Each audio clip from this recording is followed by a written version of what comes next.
Monsieur Nicolas Jeannetet pour le même groupe C'est Paris.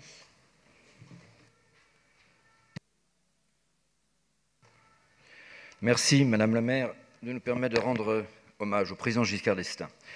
Vous comprenez à quel point nous, centristes, y sommes sensibles, tant l'ancien président fut pour notre famille d'abord un guide, puis un phare.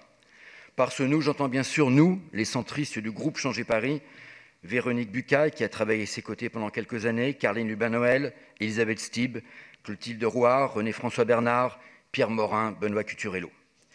Valéry Giscard d'Estaing avait compris très vite les effets qu'allait produire la Ve République sur notre vie politique et partisane, et singulièrement l'élection du président de la République dans un scrutin à 2 tours. Par son charisme, par son intelligence, il était parvenu à rassembler les tribus très dispersées, libérales, démocrates chrétiennes et radicales, et à remporter l'élection présidentielle de 1974.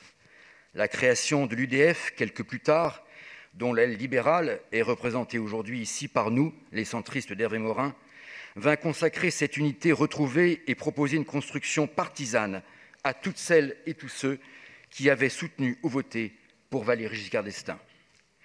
S'il a réussi ce tour de force, c'est aussi qu'il avait parfaitement intégré l'ADN de cet électorat centriste et notre attachement aux idées libérales, sociales et européennes. Les centristes ne voulaient pas d'un président de la République juste pour avoir un président de la République. Ils ne voulaient pas d'un parti juste pour avoir un parti. Ils voulaient un président et un parti pour porter haut leurs valeurs de liberté, de justice sociale, d'Europe et j'ajouterai aussi de décentralisation. Cet attachement aux idées, Giscard l'avait bien compris et en fut d'ailleurs le plus ardent promoteur. Par de nombreuses tentatives, plus ou moins heureuses, l'UDF n'a pas survécu au déclin politique de son fondateur. Cela en dit long sur l'aura qu'avait sur les centristes l'ancien président de la République, sur sa capacité de conviction, sur son impressionnante mécanique intellectuelle. Il aimait la France et il aimait l'Europe. Il essayait aussi de montrer aux Français qu'il les aimait, mais l'incompréhension était forte, sauf peut-être sur les dernières années de sa vie. Plusieurs documentaires ou interviews que nous avons tous vus ont montré un Giscard plus fragile, plus sensible et du coup plus humain. Je me souviens notamment de cette image où on le voit avec des jeunes dans les jardins du Palais Royal. Il lui sourit, lui demande des selfies auxquels il se prête de bonne grâce. On ne lit plus l'ambition ou la supériorité sur son visage, mais davantage l'émotion et la bonté. La politique est ingrate, qui d'entre nous d'ailleurs ne l'a pas mesurée un jour ou l'autre. Mais pour Giscard, on peut dire qu'elle a atteint des sommets, sa cote d'amour et sa popularité sont inversement proportionnelles à son bilan.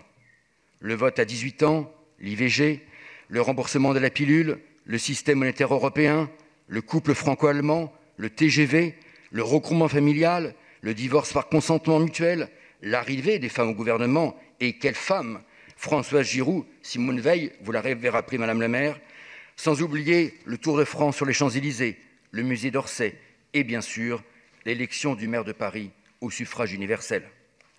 Au-delà de ces réformes majeures, il fut aussi celui qui changea profondément la vie politique, qui remisa au garage la France des déesses et celle des par-dessus noirs des professionnels de la politique.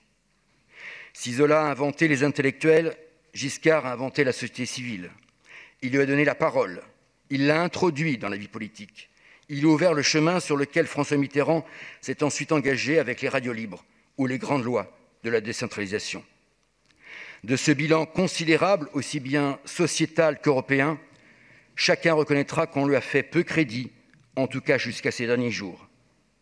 Là où il aurait mérité remerciements et même applaudissements, on le laissa remonter la rue du Faubourg Saint-Honoré sous les sifflets et les injures un matin de mai 1981. Et je n'oublie pas non plus les calomnies de la presse qu'il dut subir après d'autres et avant d'autres, juste avant l'élection de 1981. Il avait fait le choix de ne pas y répondre, ce fut probablement une erreur, mais ce fut aussi son honneur. Heureusement, l'histoire lui sera gré de son bilan, et sans doute Valéry Giscard d'Estaing eut-il la satisfaction de quitter cette terre en sachant que tel serait le cas et que son action serait réhabilitée. Oui, l'homme du passif, raillé habilement par François Mitterrand, est redevenu l'homme de l'actif. Et les très nombreux hommages qu'il a reçus de tous bords politiques au lendemain de sa mort témoigne de ce bel héritage. Même si l'Europe, les Français ont été ingrats avec lui en votant non au référendum du 29 mai 2005, car c'est lui qui avait présidé cette convention européenne largement ouverte aussi à la société civile, mais ses arguments ne furent pas suffisants. C'est un nouveau 10 mai 1981 qu'il subit le 29 mai 2005. L'Europe n'a pas de président, mais elle a quand même perdu le sien ce jeudi d'automne 2020. Je crois que Paris a aussi perdu le sien, Madame la maire. Un Paris certes différent, celui de Georges Pompidou, François Mitterrand ou Jacques Chirac, un Paris moderne, un Paris vivant, un Paris tourné vers l'avenir, un Paris en mutation, un Paris ouvert à l'économie et à la création, un Paris tourné vers la jeunesse et vers le monde.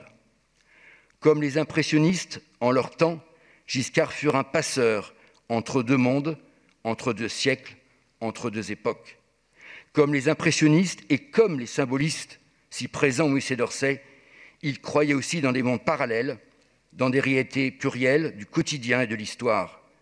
L'homme de la raison était aussi celui du rêve, de l'imaginaire et de l'ambiguïté du présent.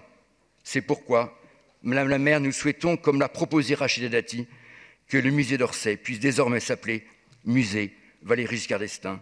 Je vous remercie. Merci beaucoup, Monsieur Jeantet.